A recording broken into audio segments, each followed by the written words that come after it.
Marina Summers. Siya ang pambansang runner-up. Talunan nating naaalala. Sinasabi din na si Marina Summers ay laging talunan. Ano bang ibig sabihin nun?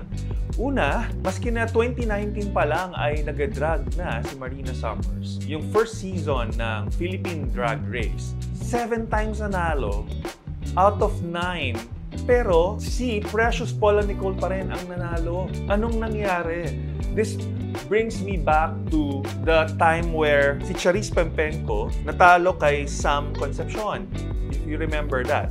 Also, meron din mas recent, si Darren Espanto natalo naman kay Laika, if you remember that. Ngayon, parang mga talunan sila, and yet, bakit sila yung mas malaki yung airtime sa ngayon? Bakit mas maraming opportunity na dumarating sa kanila? Being a talunan is not so bad after all. Not because natalo ka sa isang laban ay you have to stop. Pangalawa, not because hindi ka nag-succeed sa isang endeavor mo ay hindi ka na magsasucceed sa mga susunod pa.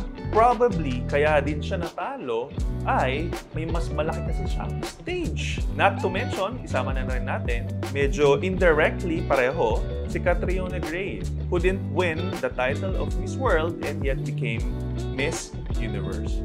So is it also possible na yes, talunan nating naaalala, siya ang pambansang runner-up, si Marina Summers, and yet she is telling us, showing us, telling the world that although I'm a loser sa Philippine stage, I can be a winner.